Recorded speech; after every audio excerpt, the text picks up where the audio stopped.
Welcome to Wednesday night Bible study. Glad to see you all here in Wesley Hall and appreciate those who are streaming. We have about 250 people from last week who were streaming Bible study at some point during the week, plus those in the room last week. So we have well over 300 people participating in this Bible study, which is nice. I hope it continues. I'm glad you're here. You all know about the weather situation. We've had many people ask what's the plan at Pulaski Heights, and the plan is we don't know. We're going to wait on the weather. I'm sure the likelihood of us having no services Sunday is pretty high. The decision's going to be made by Friday. Jay Clark, Chief of Staff, and I will evaluate everything, but I think the likelihood of us having church is pretty slim. I was encouraged to maybe preach a sermon in the sanctuary that we could air on television in front of nobody, and I started to have COVID flashbacks. I broke out in hives, I had leprosy, and so we're not doing that. We're just gonna, if we don't have church, we'll have church on television, of course, but it'll be a service from the third Sunday after Epiphany from last year, which I have no idea what I preached the third Sunday of Epiphany last year, but I'm sure it was brilliant, whatever it was. But I did record a pre-service little statement saying, you all can tell this is recorded from last year. We're all at home trying to stay warm. Hope you'll worship with us, and we gather together in person next week kind of thing. So, but you can check church website, Facebook, all the different formats. We're even asking staff to put on their own respective Facebook page what we are or aren't doing. But to be honest with you, I can't imagine that we're going to have church Sunday. But maybe we will.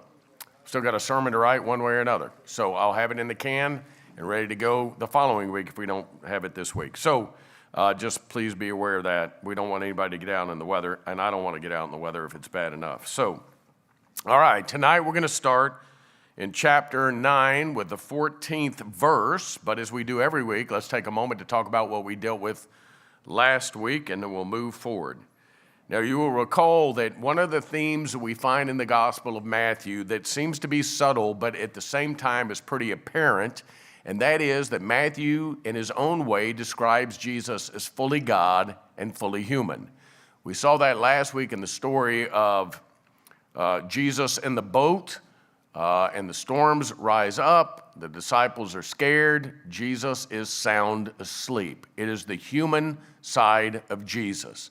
He needs rest. He's exhausted. You must be pretty tired if a storm is raging and you're in a small little boat and you're sound asleep. The disciples wake him up, and what does he do? It shows the divine side of Jesus in that immediately he calms the seas. He has control over nature. So we see both the human and divine side of Jesus in the process. And again, we see from the disciples, in this occasion, a lack of understanding and even, to some degree, a lack of faith. Who is this guy that he could do something like this? We're going to see that over and over again. After that, we saw read the story of the Gadarene demoniacs, and it's plural in Matthew's account and Luke and Mark's account. It is one demoniac. Doesn't make any difference. It's the same story of how one who was on the outside, that is, in this case, two men who live among the tombs, they're separated from society, they're certainly separated from Jesus, come into the presence of Jesus, know exactly who he is. The disciples, on the other hand, who are on the inside with Jesus all the time, in some ways, are on the outside because they don't understand. How could he do this? That is a theme that runs through the Gospels. All of them. And so here we see once again that Jesus restores the life of people who live among dead, rotting corpses. Cast the demons out of these two tormented men. They go into the dirtiest of all animals, swine. They're then drowned. That's the end of them. The demons are gone. And these men are restored to life. And then we got to chapter 9, and it says that Jesus went to his own town. His own town is Capernaum on the Sea of Galilee. Oftentimes you read in the Gospels, Jesus of Nazareth. Jesus was as a small child, grew up in Nazareth, but the central location of his ministry becomes Capernaum on the Sea of Galilee. And so he is in Capernaum, even though Matthew just says in his own town. And there is a paralytic there. Now, it's different in Matthew's gospel again, which again, we talked about differences being an indication that this was left alone to speak for itself. There's no collusion. There's no trying to clean everything up. People have different experiences. And when we write them down, our experiences are different. I guarantee if we got everybody in this room to write something down in the morning and we compared notes, there would be fundamental differences. The truth of the story remains the same. And in this instance, you have a man who was paralyzed. In Luke and Mark's account, you will recall, of course, that they climb up on a roof with this paralyzed man and tear off the roof and lower him down in the presence of Jesus. There's no house in Matthew's account. But Jesus does what he can do. And that is because he's God, he says to the paralyzed man, who is paralyzed to some degree at least from some kind of sin. We don't know what it is, but we gather that sin is a reason for his paralysis. Jesus says, your sin is forgiven. And the man is able to walk. He's able to move his limbs all over again. It shows the divine side of Jesus. And as a result of that, there are those who are taken aback by this. Some of them don't know what to do. But Jesus refers to himself so that you know that the Son of Man, the one who is human. So he refers to himself in a human form. Now remember, Son of Man is not unique to Jesus. If you read the book of Ezekiel in the Old Testament, Ezekiel is called the Son of Man a lot. It means the human one. So Jesus refers to himself as the human one. He's physically present with them, but he's God in flesh because he takes a paralyzed man and enables him to stand up and walk. And then we dealt with, very briefly last week, chapter 9, verse 9, with the call of Matthew, the writer of this gospel. Matthew is a tax collector. He would have been a repulsive figure to any good Jew. He was a turncoat in their eyes, a traitor. He worked for the oppressive government. And remember, he collected taxes. And oftentimes, not probably in every instance, but certainly in many instances, tax collectors were notoriously bad for taking excess money and pocketing that money. And the primary ones they took it from were the poor. They could exploit the poor. They didn't have representation. They didn't have education or knowledge. And so they were considered people who took advantage of the poorest of people. They were the ones who were the turncoats and the traitors and all of this. And Jesus does something that was, quite frankly, understandable in the eyes of the Pharisees when they are taken aback by this. And that is, Jesus gives time and attention to a repulsive figure who takes advantage of other people and steals from the poor. And not only does Jesus call Matthew, but then Jesus turns right around and we see that along with his disciples, Jesus and his disciples eat with Matthew, other tax collectors, and quote unquote sinners. And as we mentioned last week, sinners is a generic term for people whose sin has been publicly exposed. And so they're removed from temple worship and that kind of thing. Their sin has been bared before everybody, laid before everyone. None of us want our sin. We're all sinful people, and none of us want our sin laid bare before everybody else. But in this case, it's those kind of people. So those on the outside looking in would have said, you know what she did? She's sitting next to Jesus. You know she had an affair, right? You know about that guy, right? He's an alcoholic. He used to beat his wife. He's sitting next to Jesus. And then there are all those scummy tax collectors there as well. And Jesus is eating with them. And remember, here's what makes it even more offensive and upsetting for a lot of people. And quite frankly, in that culture in that day and time, rightfully so, is that Jesus has a meal with them. A meal was a sign of reconciliation, of restoration. So then they asked Jesus what is quite frankly a very logical question. Why are you eating with these kind of people? That's a fair question to ask. Because they knew what that meant for him to do that. And Jesus said, I didn't come for people who are well. I came for people who are sick. They need me. And the truth of the matter is, in our own way, all of us have been tax collectors in one way or another. We have all been quote unquote sinners who have had our sin laid bare before nobody else, certainly before God. And yet we believe in a Savior who says in his own way, no sin is too great for me not to reconcile and restore you. no matter what other people say.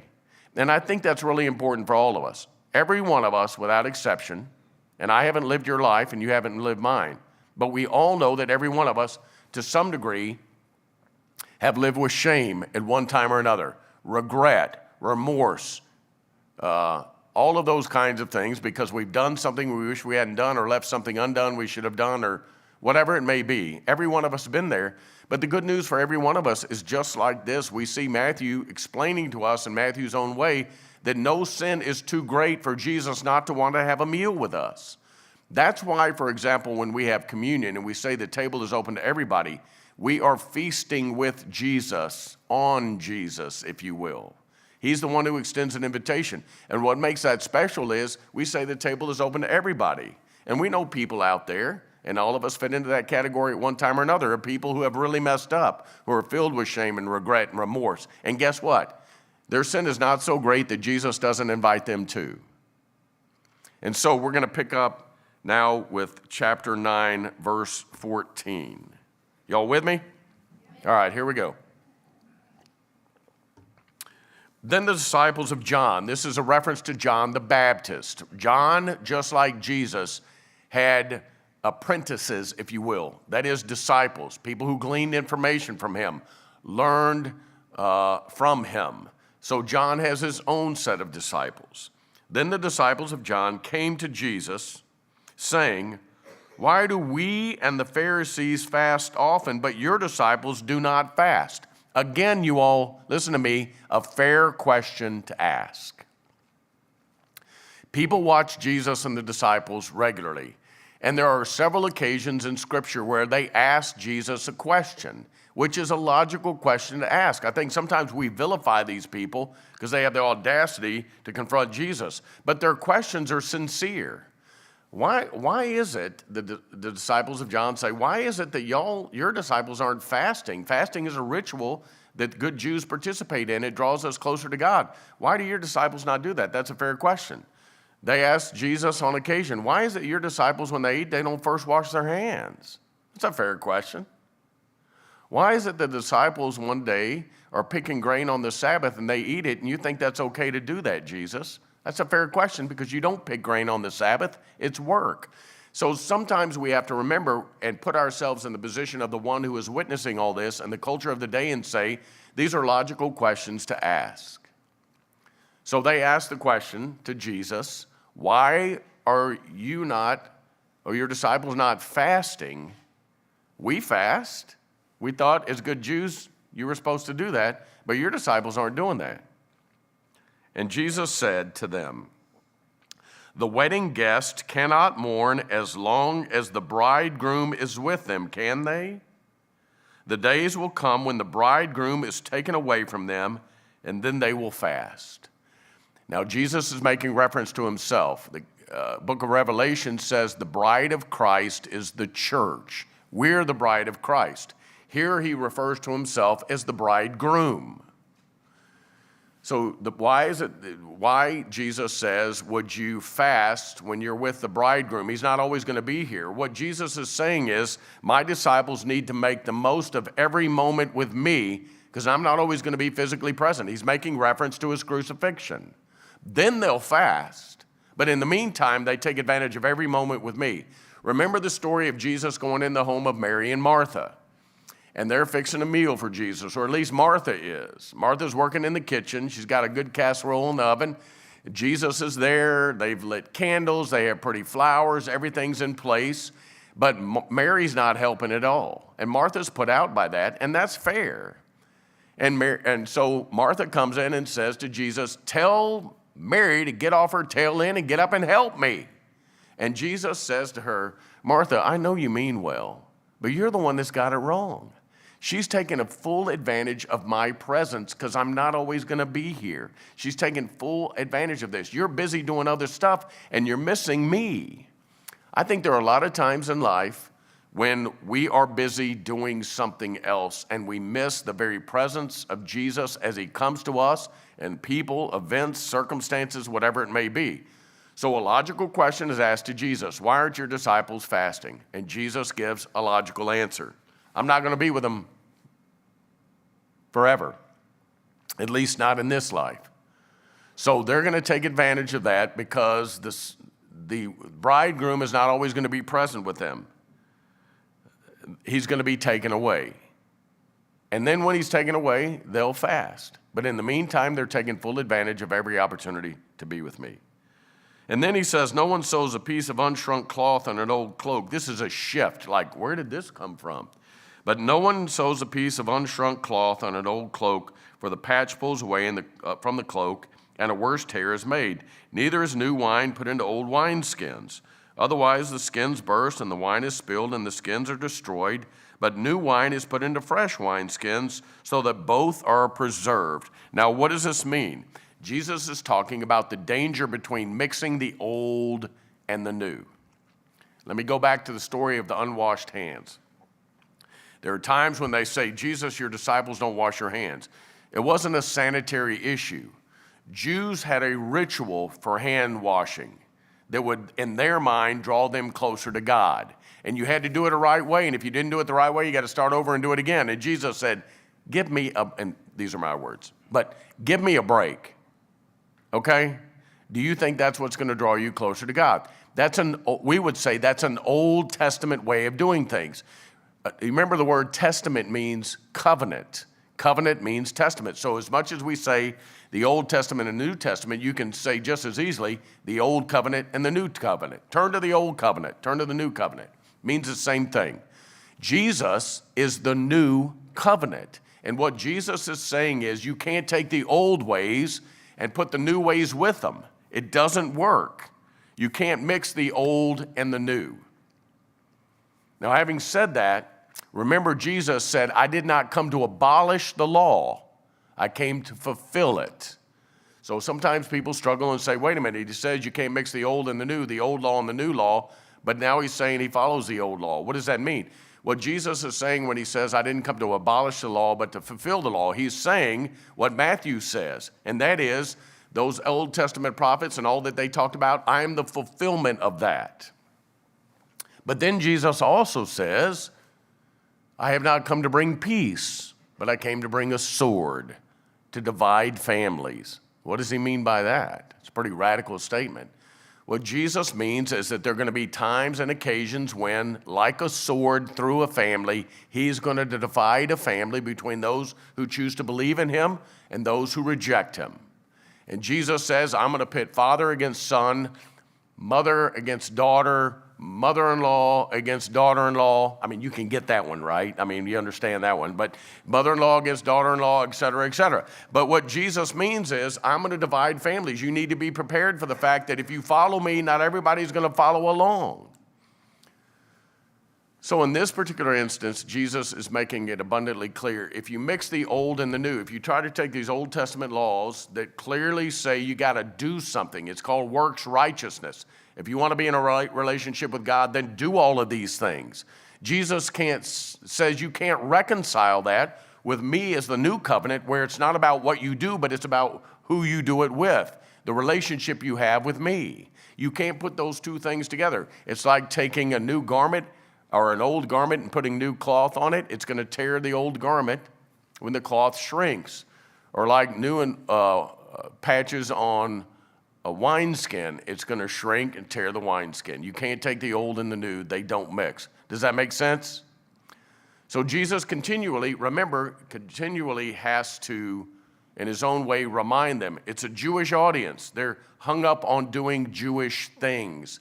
Even in Matthew's account, when we looked back at the very first verse of chapter 9, it says there, and after getting into a boat, he crossed the sea and came to his own town. Okay? Those of us on the outside say, what's his own town? Matthew assumes that his Jewish audience knows that it's Capernaum. Excuse me. So there are times when Matthew doesn't elaborate. And there are times when Matthew elaborates a whole lot. But there are occasions when Matthew just assumes that his audience knows what Jesus' hometown would be. Okay?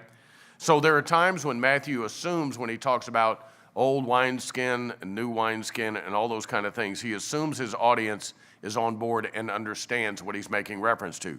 For those of us who didn't grow up Jewish 2,000 years ago, there are times when we have to be more detailed. We have to explain it more in order to understand. All right, y'all still out there? Here we go. Verse 18. I love this. While he was saying these things to them, suddenly a leader of the synagogue came in and knelt before him. Now, this is one occasion when someone who is like Jesus, that is a fellow Jew, does indeed know who Jesus is. Now, notice this is a man who is a leader of the synagogue. And Luke and Mark, he is given a name. His name is Jairus. Matthew doesn't call him by name. He just simply says the leader of a synagogue came in and knelt before him.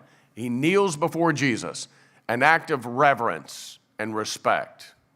A man in the synagogue kneels before Jesus. If you're a Jewish man or a Jewish woman for that matter, who is it that you kneel before only? God. So in his own way, he's acknowledging who Jesus is. Jesus, this man, standing before the synagogue leader, in the eyes of the synagogue leader, is God. Now he reinforces that by saying this, my daughter has just died, but come and lay your hand on her and she will live. So this man who bows down before Jesus as a sign of reverence and respect for who Jesus is, believes that Jesus can resurrect his daughter who has died by touching her. So it's clearly an act of faith on his part. If you just come and touch my daughter, she's going to be made well. I know you can do this, Jesus. So there are several instances here where we see evidence of the faith of the synagogue leader, and that's important to the story. Okay? He knows who Jesus is, and he knows what Jesus can do. My daughter has just died. Come and lay your hand on her, and she will live. And Jesus got up and followed him with his disciples. Then suddenly, a woman who had been suffering from a hemorrhage for 12 years came up behind him and touched the fringe of his cloak. For she said to herself, if I only touch his cloak, I will be made well. Now, again, we see a subtle difference here. It's the same story. And it's just something Matthew doesn't include that Luke and Mark include. And that is, remember in Luke and Mark, the same account of the woman with the flow of blood. Now remember, she's had this flow of blood for 12 years. Comes into a crowd of people. There's no mention of a crowd here. And remember, Jesus says in Mark and Luke, who touched me? And the disciples are incredulous. They ask a very logical question. Jesus, you're kidding, right? What do you mean, who touched you? We're in the midst of a huge crowd of people. That is not here in Matthew's account. You have a woman who has a flow of blood. Now, let's just keep this in mind, the desperate act on her part. Because she has a flow of blood, we know from the Old Testament Levitical laws that a woman that time of the month is to be removed from the community. She's unclean. Look, we're grown adults here. We know what that means, right? So she's unclean, and anything she touches is unclean.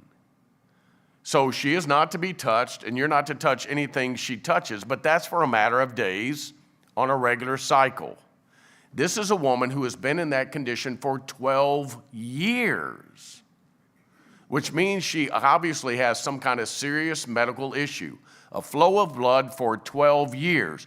12 years, she has been stigmatized that if you touch her, you're now unclean. 12 years, anything she touches is unclean. So I would imagine, quite frankly, for most of those 12 years, she would have gone without the human touch. We cannot go 12 years without the human touch.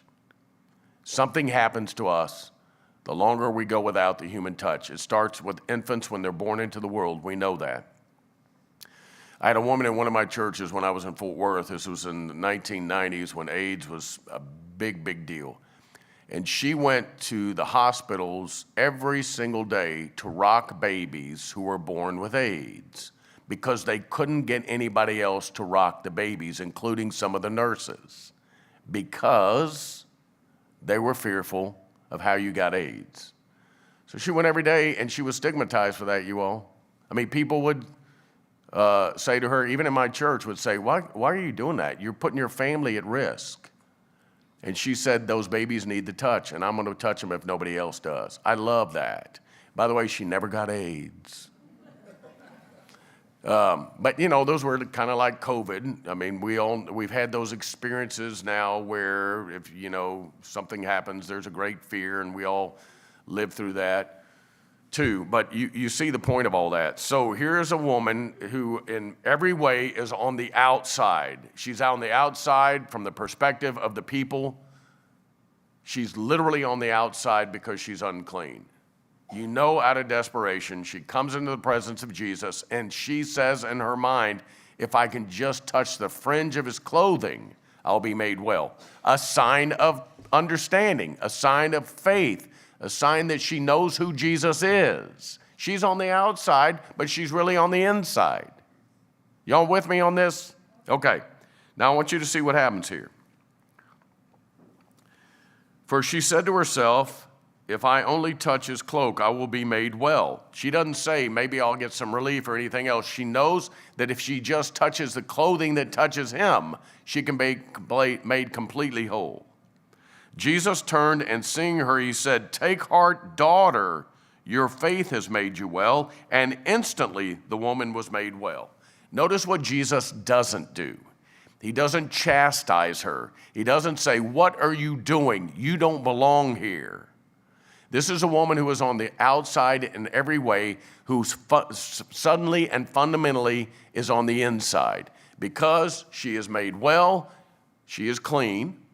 But notice what Jesus does. I love this. He affirms her, your faith has made you well. You did this, is what Jesus is saying. Daughter. Notice, can you imagine, when was the last time anybody said you're part of the family? And in the other Gospels, it's you're the daughter of Abraham. It means the same thing. It means you're in my family. You're one of me. You belong to me. Now, can you imagine what that would have done to this woman? Obviously, physically, she is now healed. You can't even imagine what that must have been like for her in that moment to recognize that she is now physically okay. But notice what else she is. She has been included. She matters. She's somebody. And Jesus affirms her and encourages her. You did this. Your faith made you well.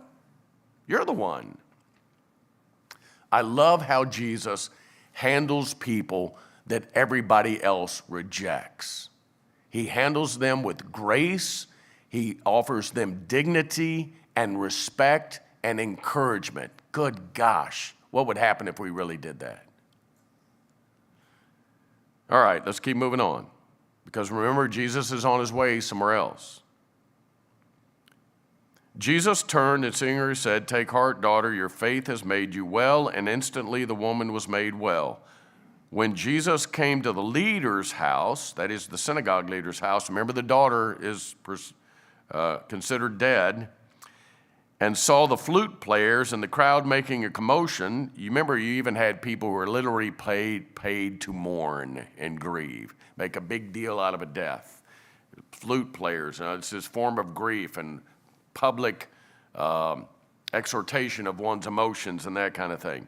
When Jesus sees all this,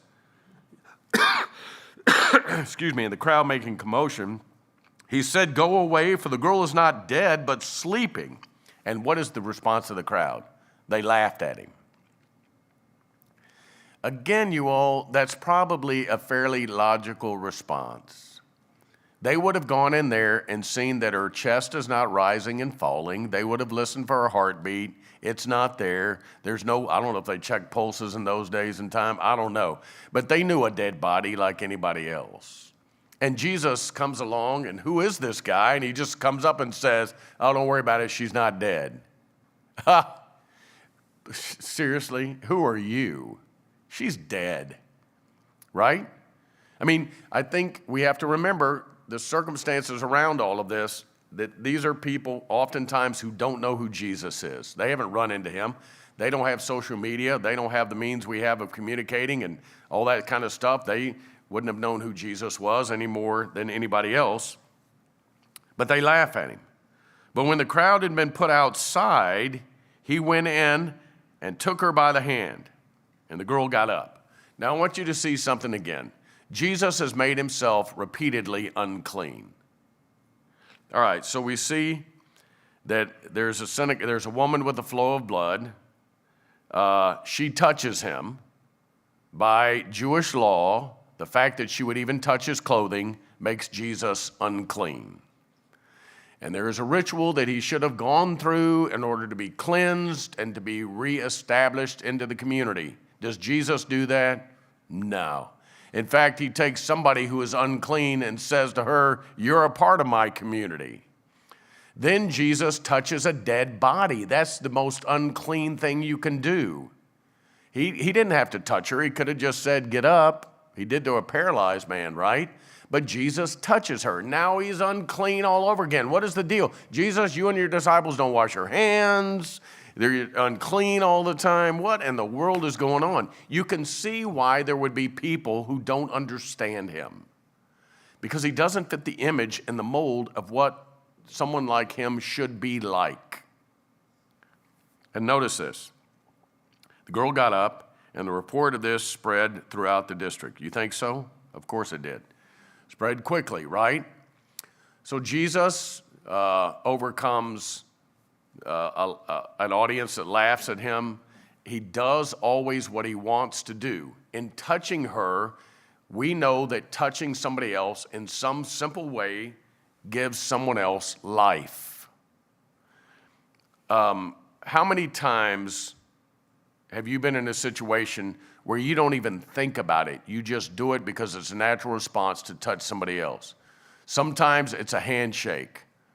Sometimes it's a fist bump. Sometimes it's a bear hug. But it's just a natural response to the situation in which you find yourself. And you feel a sense of life when you're hugged. One of the things that's been a challenge for me over the last couple of weeks is just the emotion that runs with losing someone you love. I've lost my dad, the challenge that goes along with that. I'm 62 years old. I've never known a day without my father. Now he's not here. And just the emotion that comes with all that. You all know what we all have to deal with when things like that happen. And the people who have hugged me, people who would shake my hand, people who would offer some kind of word, it's the physical touch, again, that means so much. It's just a natural response sometimes, and sometimes we just desperately need it, and other times we just desperately need to give it. And I think Jesus was one who longed to touch people, and we're about to see that again with another story. So we have a woman that feels free enough to touch him, even out of desperation, and now a dead body he touches, and that body is brought back to life because he gives it life, that body life, that little girl, with the touch. All right. Now in the other Gospels, or in in Mark and Luke, the little girl is 12 years old. How long did the woman have the flow of blood? 12 years. Doesn't mention her age here. All right. Let's look at this next one. I think this is a very poignant story as well, and we're going to finish with this part tonight. As Jesus went on from there, 2 blind men followed him, crying loudly, "Blind men, you all, have mercy on us, Son of David." Blind men certainly are on the outside because they don't even know what's going on the inside because they can't see it. And again, remember, in the culture in which Jesus lived in that day and time, generally speaking, not always, but generally speaking, people didn't have compassion for those who were afflicted with some kind of condition, because in essence, they would say, "You brought it on yourself. It's God getting you. If you didn't do it, then your parents did it." Remember, there's another story of a blind man, and people come up to Jesus and say, "Is this guy blind because of what he did or what his parents did?" And Jesus says, "Neither." So in this instance, you have 2 blind men who find Jesus, manage to come into his presence, and they say, "Have mercy on us, Son of David." This is his royal title. This is an extraordinary statement of faith. It would be as if King Charles walked in here and stood up here and you said, "Your Majesty." In this instance, they have called him King of all kings. Blind men on the outside are really on the inside.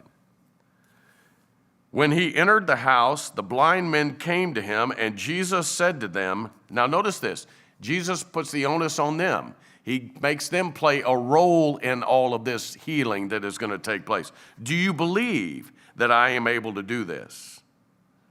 And they said to him, yes, Lord. So Jesus asks a rhetorical question. They've already referred to him as Son of David and to have mercy on them. Jesus knows that they know who he is. But Jesus asks him, do you believe that I can restore your sight? And they say, yes, Lord. Only in Matthew's gospel is Jesus referred to as Lord. So they know if he's Lord, he's not only a human being, what is he? He's God. They know who he is. Then what does he do? He touched their eyes. The touch, again, the power of the touch, which means he would have caressed their face. What? I mean, we all appreciate people who want to give us a hug and a handshake, right?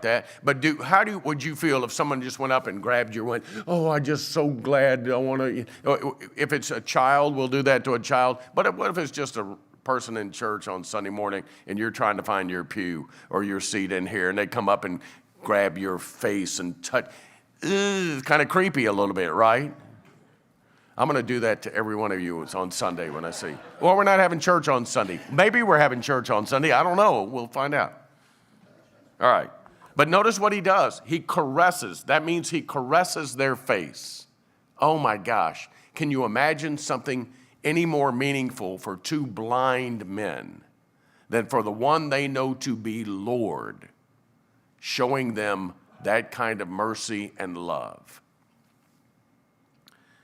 Then he touched their eyes and said, according to your faith, let it be done to you. According to your faith has made this happen. Notice what he does. He gives them a shot in the arm. He affirms them. According to your faith, you think I can do it? Yeah, Lord, we think you can do it. According to your faith, after he touches them, you're well, you can see. And their eyes were opened. Then Jesus sternly ordered them, see that no one knows of this. Seriously? But then they went away and spread the news about him throughout that district. Of course they did. And people always ask, why is it that sometimes Jesus says, go immediately to the priest and show yourself? Well, the reason Jesus does that to somebody, before you enter the community, go show yourself to the priest. You can't enter the community until the priest signs off on your cleansing, okay? So sometimes Jesus gives instruction and says, I know you want to get back and see your family and all that, but you can't get to them if you don't first get the okay from the priest, so go do that. Then there are times when Jesus says, whatever you do, don't tell anybody. What? Because sometimes Jesus wants the act to speak for itself. No words necessary. And you see somebody who's demon-possessed and they're now in their right mind, what is somebody going to do? Hey, what happened to you? How did this happen? Then they can tell their story. They can speak from their experience with Jesus. In this instance, Jesus says, whatever you do, don't tell anybody. Do you think for 1 second Jesus thinks they're not going to go tell somebody? But again, their story will speak for itself, and then they get to tell the story. Because these are men who would have been groping along, and now all of a sudden they can walk up and they can stick out their hand, sure, glad to see you.